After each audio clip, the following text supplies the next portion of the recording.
तो સૌથી પહેલાં તો જે કોઈ લોકોને એવું હોય કે અહીંયા આવવાનું છે તો એ અહીંયા ભેગા થવાનું અને આવવાનું આ જગ્યા ઉપર એટલે ગેરકાયદેસર છે। બોટાદ એપીએમસી નો વિવાદ હવે ચરમ સીમા પર જોવા મળી રહ્યો છે। ખેડૂત મહાપંચાયત અંગે એસપી ધર્મેન્દ્ર શર્માએ કડક નિવેદન આપ્યું છે।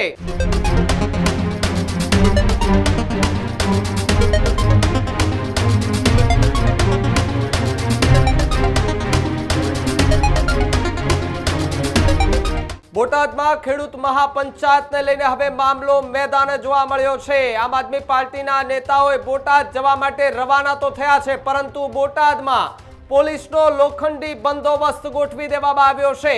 કેટલાય અધિકારીઓ છે તેને સ્ટેન્ડ બાય કરી દેવામાં આવ્યા છે। બોટાદ એપીએમસીનો વિવાદ હવે ચરમ सीमा पर જોવા મળી રહ્યો છે। બીજી તરફ જો વાત કરવામાં આવે તો ખેડૂત મહાપંચાયત અંગે એસપી ધર્મેન્દ્ર શર્માએ કડક નિવેદન આપ્યું છે। સાથે જો વાત કરવામાં આવે તો બોટાદમાં ખેડૂત પંચાયત માટે કોઈ પણ જાતની મંજૂરી નથી તેવી વાત એસપી દ્વારા કરવામાં આવી છે। મંજૂરી વગર ભેગા થનાર સામે કડક કાર્યવાહી કરવામાં આવશે તેવું એસપીનું નિવેદન સામે આવ્યું છે। અણધાર્યા તણાવ વચ્ચે પોલીસનો સખત બંદોબસ્ત બોટાદ એપીએમસી બહાર જોવા મળ્યો છે। એસપી 4 ડીવાયએસપી 15 પીએસઆઈ સહિતનો પોલીસનો કાફલો एपीएमसी ની બહાર ચુસ્ત બંદોબસ્તમાં દેખાયો છે। 50 પીએસઆઈ અને 1000 થી વધારે પોલીસ કર્મીઓ તૈનાત કરાયા છે। બોટાદમાં કડક નજર રાખવામાં આવી રહી છે। દરેક હલચલ પર એ મોનિટરિંગ કરવામાં આવી રહ્યું છે।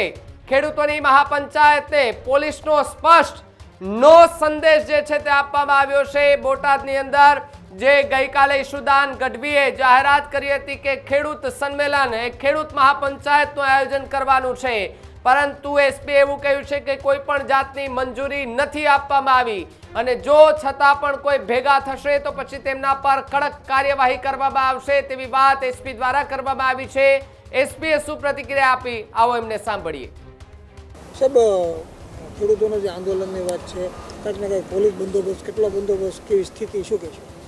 સૌથી પહેલાં તો મારી તમામ લોકોને ખેડૂતોને એ અપીલ છે કે આજે અમુક લોકો દ્વારા જે બોટાદમાં જે કિસાન મહાપંચાયતનું એલાન કરવામાં આવ્યું છે એ કિસાન પંચાયતના એલાન બાબતે હું કહું છું કે આવી કોઈ પંચાયત ગોઠવવા માટે અહીંયા કોઈ મંજૂરી આપવામાં આવેલ નથી અને મંજૂરી આપવામાં આવેલ નથી અને આપવામાં આવશે પણ નહીં, કેમ કે આ કાયદા વ્યવસ્થાની સ્થિતિએ જોઈને આ કોઈ પ્રકારની મંજૂરી આપી શકાય એમ નથી। તો સૌથી પહેલાં તો જે કોઈ લોકોને એવું હોય કે અહીંયા આવવાનું છે તો એ અહીંયા ભેગા થવાનું અને આવવાનું આ જગ્યા ઉપર એટલે ગેરકાયદેસર છે। તો એટલે આવું કોઈ પ્રવૃત્તિમાં સંકળાશે તો એમને ઉપર આપણે કાયદેસરની કાર્યવાહી કરવામાં આવશે, જેથી બધાને એવું છે કે અહીંયા કોઈ આવવાથી બચે અને ખોટું કાયદાના ઘર્ષણમાં આવે નહીં। બીજી વસ્તુ છે કે અહીંયા અમે આ જે અમુક માણસો દ્વારા આવું એલાન થયું છે તો અમે આ સાવચેતીના પગલાં રૂપે ખૂબ એટલે બંદોબસ્ત બહુ સરસ રાખ્યું છે। એ બંદોબસ્તમાં અમે હું પોતે એસપી તરીકે અને પછી 4 ડીવાયએસપીઓ, 15 જેટલા પીઆઈ, 50 જેટલા પીએસઆઈ છે, પછી બીજી 1000 જેટલી પોલીસ અમારી આખા જિલ્લામાં કાર્યરત છે, જે નાકાબંધી પોઈન્ટ ઉપર છે। બીજા આપણે કહીએ કે જે મેઇન જગ્યા આપણે માર્કેટિંગ યાર્ડમાં છે ત્યાં છે અને બીજી પેટ્રોલિંગમાં છે, એટલે તમામ ટીમો અમારી સતર્ક છે। અગેન હું બધાને ફરીથી કહેવા માગું છું કે આ જે એલાન છે આમાં કોઈ સામેલ નહીં થાય, કેમ કે આની કોઈ મંજૂરી આપવામાં આવેલ નથી, જેથી કાયદાના ઘર્ષણમાં કોઈ નહીં આવે।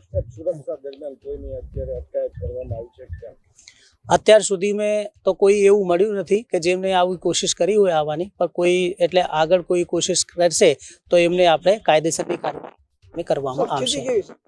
વ્યક્તિથી અત્યારે શાંતિની healthy life is very important, पर टेस्टी लाइफ भी तो जरूरी है ना बॉस। समोसा चाट से है प्यार, पर एसिडिटी से कैसे रहोगे दूर यार। Wait, we have a 3-step solution.